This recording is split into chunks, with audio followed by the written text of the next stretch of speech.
ঠাকুর বলছেন, যেমন আম, পেয়ারা ইত্যাদি আস্ত ফল ঠাকুরের সেবায় ও সকল কাজে লাগতে পারে, কিন্তু একবার কাকে ঠুকরে দাগি করলে আর দেব সেবায় সে ফল দেওয়া যায় না।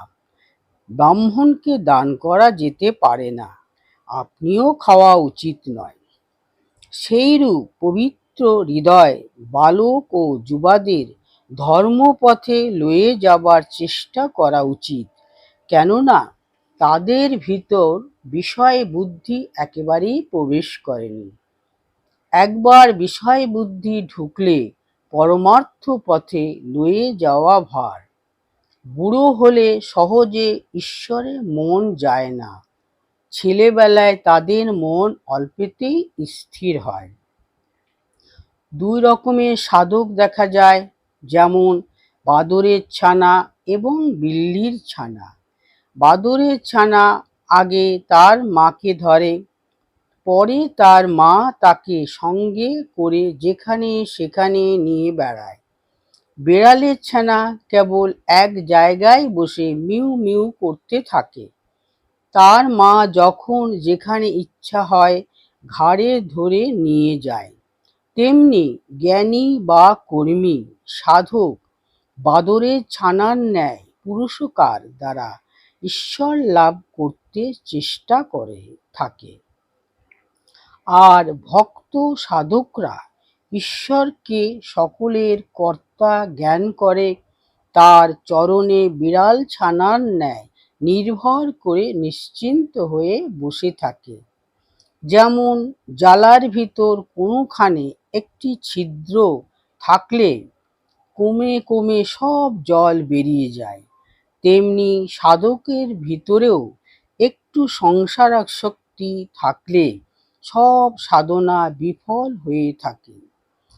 দেশলাই যদি শুকনো হয়, একটা ঘষলেই দপ করে জ্বলে ওঠে, আর যদি ভিজে হয় 50টা ঘষলেও কিছু হয় না, কেবল কাঠিগুলো ফেলা যায়।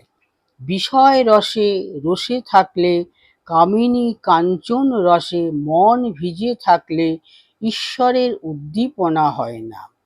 হাজার চেষ্টা করো কেবল পণ্ডশ্রম, বিষয় রস শুকুলে তৎক্ষণাৎ উদ্দীপনা হয়। মন মুখ এক করাই হচ্ছে প্রকৃত সাধন, নতুবা মুখে বলছি হে ভগবান তুমি আমার সর্বস্ব ধন, এবং মনে বিষয়কে সর্বস্ব জেনে বসে রয়েছি, এরূপ লোকের সকল সাধনাই বিফল হয়। বাসনার লেশমাত্র থাকলে ভগবান লাভ হয় না। যেমন সুতোতে একটু ফেসো বেরিয়ে থাকতে সুতোর ভিতর যায় না। মন যখন বাসনা রহিত হয়ে শুদ্ধ হয় তখনই সচ্চিদানন্দ লাভ হয়। ভাবের ঘরে যার চুরি না থাকে তারই সচ্চিদানন্দ লাভ হয়, অর্থাৎ কেবল সরল ভাবে ও বিশ্বাসেই তাকে পাওয়া যায়। লজ্জা ঘৃণা ভয় তিন থাকতে নয়। লজ্জা ঘৃণা ভয় জাতি অভিমান গোপন ইচ্ছা এসব পাশ, এসব গেলে জীবের মুক্তি হয়। পাশবদ্ধ জীব সাপ মুক্ত শিব। বাঘ যেমন কপ কপ করে জানোয়ার খেয়ে ফেলে, তেমনি অনুরাগ বাঘ কাম ক্রোধ এই সব রিপুদের খেয়ে ফেলে। ঈশ্বরে একবার অনুরাগ হলে কাম ক্রোধাদি থাকে না। গোপীদের এই অবস্থা হয়েছিল, কৃষ্ণে অনুরাগ। সাধু সঙ্গ কেমন জানো? যেমন চাল ধোয়ানি জল, যার অত্যন্ত নেশা হয়েছে তাকে যদি চালের জল খাওয়ানো যায় তাহলে তার নেশা কেটে যায়। সেইরূপ এই সংসার মদে যারা মত্ত হয়েছে তাদের নেশা কাটাবার একমাত্র উপায় সাধু সঙ্গ। রত্নাকরে অনেক রত্ন আছে, তুমি এক ডুবে পেলে না বলে রত্নাকরকে রত্নহীন মনে করো না। সেইরূপ একটু সাধন করে ঈশ্বর দর্শন হলো না বলে হতাশ হয়ো না, ধৈর্য ধরে সাধন করতে থাকো, যথা সময়ে ঈশ্বরের কৃপা তোমার উপর হবে।